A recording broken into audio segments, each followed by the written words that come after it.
আপনি মনে করছেন মুসলমান হয়েছেন দীক্ষা, মুসলমানের জন্মগ্রহণ করছেন দীক্ষা আপনি বেহেশতে যাবেন গা? এত সোজা জিনিস।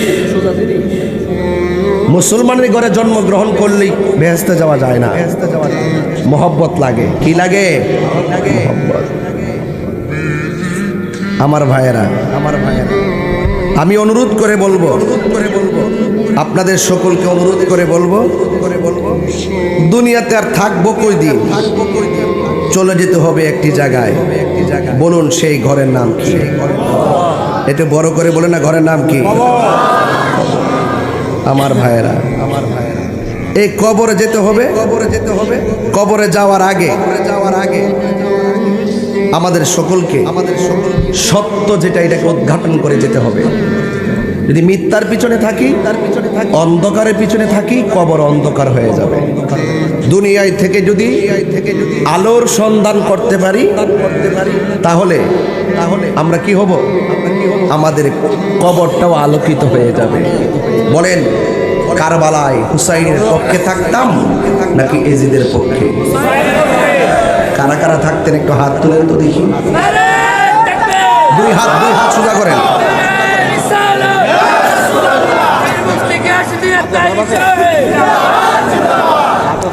আলহামদুলিল্লাহ বলেন, আরো বড় করে বলে আলহামদুলিল্লাহ। ইমাম হুসাইন রাদিয়াল্লাহু তাআলা আনহুর সম্মান কি আমি বাড়াইছি না আল্লাহ বাড়াইছে? দলিল দরকার আছে না? কতক্ষণ দলিল দরকার আছে না?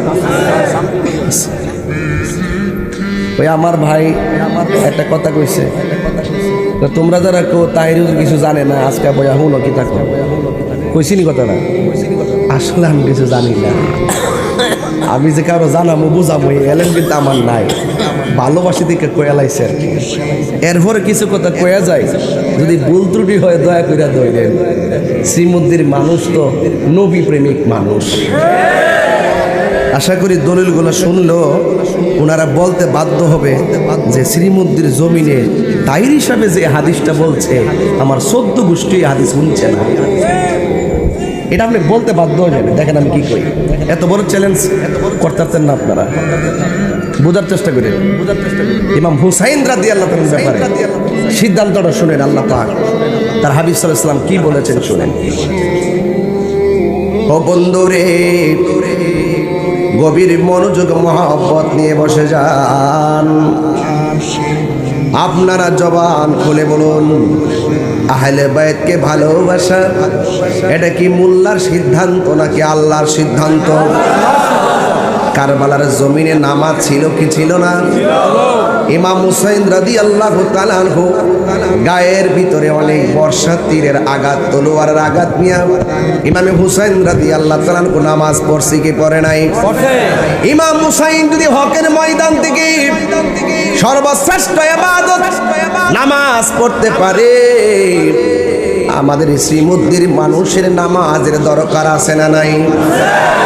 আরো বড় করে বলুন, আছে না নাই? নামাজ ফরজ করেছেন কে? আমার দেশের ভিতরে 98 বাদে 99 জ্বর উঠলে নামাজ পড়ে না। হালকা একটু কোমর ব্যথা হলেই চেয়ারে বসে নামাজ পড়ে, আছে না নাই? অন্তরে খবর জানে কে? এর খেতে ক্ষেত লাগাইতে পারেন, খেতে যায় রসুন ক্ষেত বাঁচতে পারেন, কিন্তু নামাজের ভিতরে গেলে আপনার কোমরে ব্যথা হয়। আপনি কি আসলে কোমর ব্যথার জন্য নামাজ চেয়ারে বসে পড়তেছেন নাকি এমনি পড়তেছেন? কেউ বেদ জানে না, জবান খুলে বলুন জানে কে? নামাজ ফরজ করেছে কে? হ্যাঁ বন্ধুগণ, এ কোন হুসাইন? যে হুসাইন রাদিয়াল্লাহু তাআলা আনহু তিনি অন্যায়ের কাছে কখনো মাথা নত করে নাই। সত্য প্রতিষ্ঠা করার জন্যে, হককে প্রতিষ্ঠা করার জন্যে সর্ববাতিলের বিরুদ্ধে তিনি জিহাদ করে গেছেন। জিহাদ, আল জিহাদু মাজিন ইলা ইয়াউমিল কিয়ামাহ, জিহাদ কিয়ামত পর্যন্ত চলবে।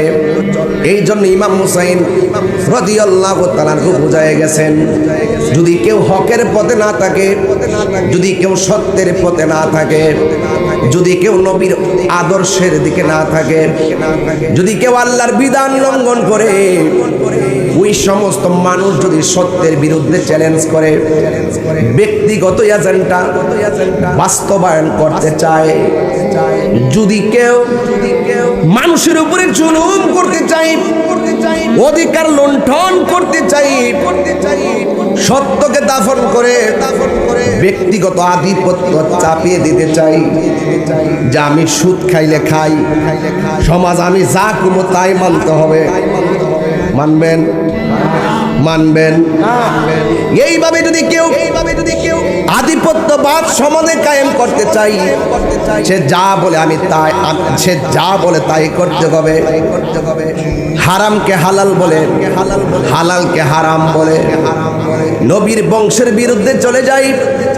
আল্লাহ যেখানে বলছি নবীর আহলে বায়তকে মহব্বত করতে হবে, ওই সমস্ত মানুষ যদি ওই সমস্ত আহলে বায়তের বিরুদ্ধে অবস্থান নেই, তাইলে ওই অপশক্তির বিপরীতে খানকায় বসে থাকলে চলবে না, তাদের বিরুদ্ধে জিহাদ ঘোষণা করা লাগবে। কথা বলেন ঠিক কিনা? জিহাদ এত সহজ জিনিস না, কিছু হইলে দইরা লাও। আপনার সঙ্গে আমার মতাদর্শের ভিন্নতা হতে পারে, এই বলে আপনি আমাকে মেরে ফেলবেন, এটার নাম জিহাদ না। মতাদর্শের ভিন্নতা হলে আলোচনা সাপেক্ষে সমাধান হবে। কথা বলেন ঠিক কিনা?